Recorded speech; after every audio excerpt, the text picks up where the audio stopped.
Oi, oi, oi, gente, tudo bem? Recentemente eu coloquei uma indicação para vocês no Instagram, no @instituto.iatobi do Instagram, acerca do filme Kirikou e a Feiticeira. Por que eu fiz essa sugestão? Talvez de todos os filmes de matriz africana, Kirikou e a Feiticeira tenha sido um dos filmes mais conhecidos, que principalmente para mim, vou deixar isso bem claro, foi talvez o primeiro filme que eu tenha visto com esse olhar para a África como um todo, essa África mais ocidental. Vamos para alguns aspectos em relação aí a esse filme, que é um filme, uma animação belíssima, riquíssima em metáforas e com várias camadas de interpretação. Vamos deixar isso bem claro. Vamos ver se eu consigo pegar pelo menos algumas dessas camadas mais significativas e trazer para vocês. Primeiro, esse filme foi produzido pela França e pela Bélgica e lançado em 1998.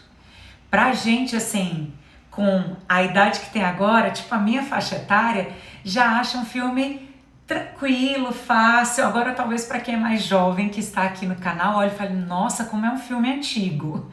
Então, vou deixar esse ponto aí para vocês pensarem, tá?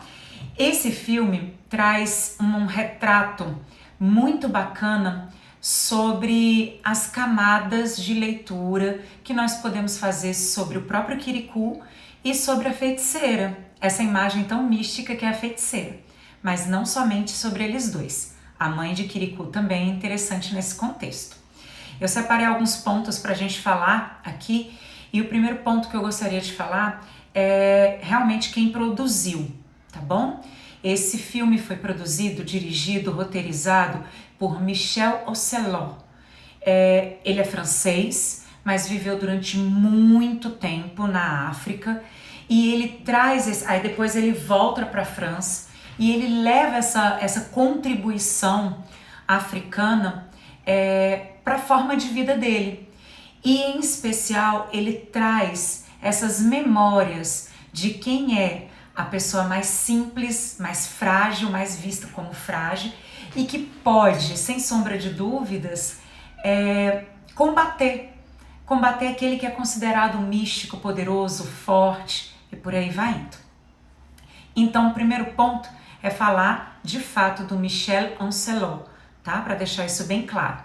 Essa obra, em especial Kirikou, foi uma obra transcriada para vários outros setores das artes. Então foi um musical, por exemplo, virou peça de teatro, foi um espetáculo de dança, porque a musicalidade é muito presente dentro dessa obra, e isso é interessante da gente pensar, inclusive, a importância da musicalidade e das cores que remetem dentro dessa obra, como que isso foi transcriado e reverberou inclusive para o Brasil.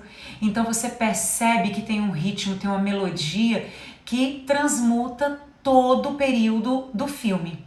Ele é considerado um longa-metragem, mas não é um longa-metragem estilo Senhor dos Anéis com 3 horas, né? Então ele tem ali 1 hora e pouquinho, e vale a pena olhar Kirikou também nessa perspectiva do tempo dele de duração e como que os personagens vão se transmutando, ok?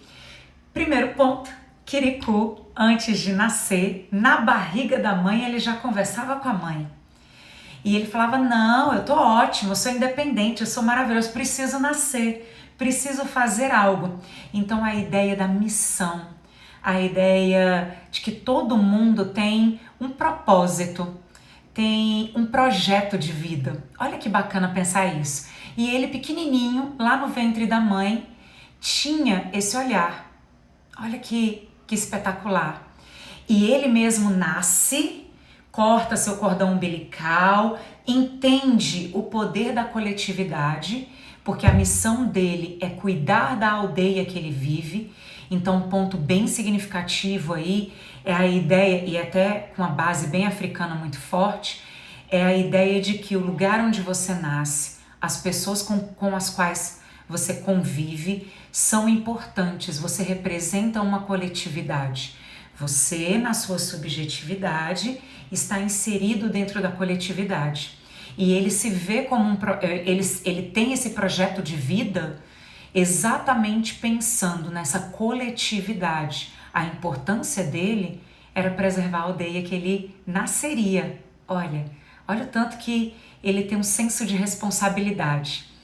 E isso já é um diferencial dantesco na figura de Kirikou, que muito pequeno tem noção das próprias responsabilidades, tem noção da importância dele no mundo e que ele precisa enfrentar as próprias batalhas. O legal de pensar nessa história de batalha também é que a gente percebe que na cosmologia, na forma de ver, na forma de sentir e de experienciar a vida nas diversas culturas africanas, se pensa muito nesse seu propósito de vida e nas suas próprias batalhas. E aí a gente tem os guerreiros ali muitas vezes aparecendo como aqueles que estão na linha de frente de tudo. E o Kirikou se mostra muito pequeno na animação. Ele é criança e ele vai combater uma feiticeira que é Karabá, uma feiticeira sanguinária que devorou todos os homens da aldeia, exceto o tio de Kirikou, e ao mesmo tempo subjugou o poder do feminino das demais mulheres. Situação essa também que nessa linha de conhecimento africana as mulheres são vistas também como seres poderosos exatamente por gerar a vida, né, em várias culturas africanas. Apesar da gente ter ali situações culturais muito mais patriarcais, tá? Não é esse o propósito da gente direcionar, mas pensar que o ser feminino é um ser que, por gerar uma vida, já é um ser muito divino. Então, tô colocando esse ponto para vocês. Então, em Kirikou, a gente percebe que Karabá representa essa opressão imensa. Ela, como feiticeira, a ideia inclusive de ser a que tem um poderio no mundo físico e no mundo espiritual, né? Na espiritualidade.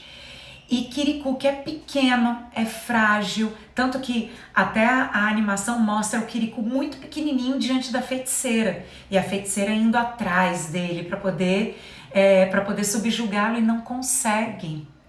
E não consegue subjugar aquele ser pequenininho, frágil, que combate a feiticeira na doçura, que combate a feiticeira na simplicidade, na ingenuidade, na inocência, mas sobretudo na persistência, que eu acho que isso que é muito viável do Kirikou nessa história.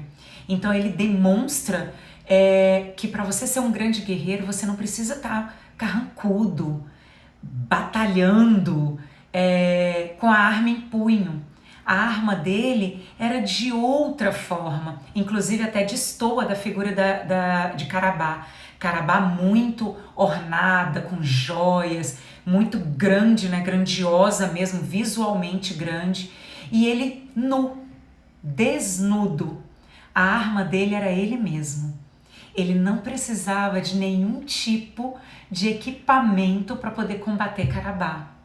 Olha que bonito de pensar isso, né? Ele, dentro da força essencial dele, ele conseguia combater Karabá.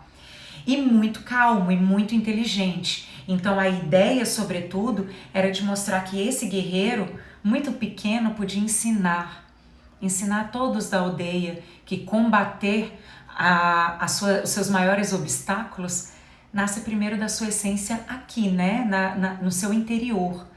Que você pode ser forte vindo de dentro para fora e não com as armas que você carrega. Olha que bonito. E riquíssimos, assim, riquíssimo em inteligência, em astúcia. Ele conseguia burlar Karabá pela própria astúcia dele. Isso é muito legal. Essa astúcia do Kirikou faz com que ele vá até o sábio da montanha e tente descobrir, de fato, qual é o motivo da feiticeira ter tanta raiva da aldeia em que Kirikou mora, em que Kirikou nasceu. E aí esse ponto eu acho que também é bem interessante. Você conhecer quem são seus inimigos pela essência deles também. e ele descobre o motivo disso, consegue quebrar as maldições da feiticeira com a aldeia que ele nasceu e consegue perdoar a feiticeira. Isso faz a gente pensar que, assim, ele era um grande oponente diante da feiticeira que ele estava. A feiticeira também tem os seus motivos, ele entende esses motivos. Olha a empatia do Kirikou, né? Aquilo que todo mundo só tá em guerra, batalhas e tudo mais, o Kirikou consegue ser muito, muito safo em relação a isso. Ele vai descobrir por que ela tem tanta raiva, ele vai tentar quebrar com essa raiva, e ele demonstra para a feiticeira que as coisas também são efêmeras, são transmutáveis, elas podem mudar do dia para a noite, e faz com que a aldeia dele não seja destruída pelas mãos da feiticeira, e ao mesmo tempo ele consegue tirar toda a raiva da feiticeira diante de todo aquele cenário. Então ele mostra com a simplicidade, com a inocência, com a astúcia, com a inteligência e sobretudo com o saber do outro, buscar a história do outro, né? Então tem uma honra diante do oponente aí, que é importante. É importante você também perdoar o seu passado, perdoar tudo que acontece para você seguir adiante com uma vida bem melhor. Espero que vocês tenham gostado dessa análise. Tentei não colocar todos os spoilers possíveis aqui, mas é meio difícil. E espero que quem não tenha assistido ainda esse filme, assistam. Esse Kirikou e a Feiticeira está disponível no YouTube de forma gratuita. E vale a pena a gente sempre assistir essa obra tão singular e tão cheia de poesia. Tá bom? Um beijo grande para todos vocês.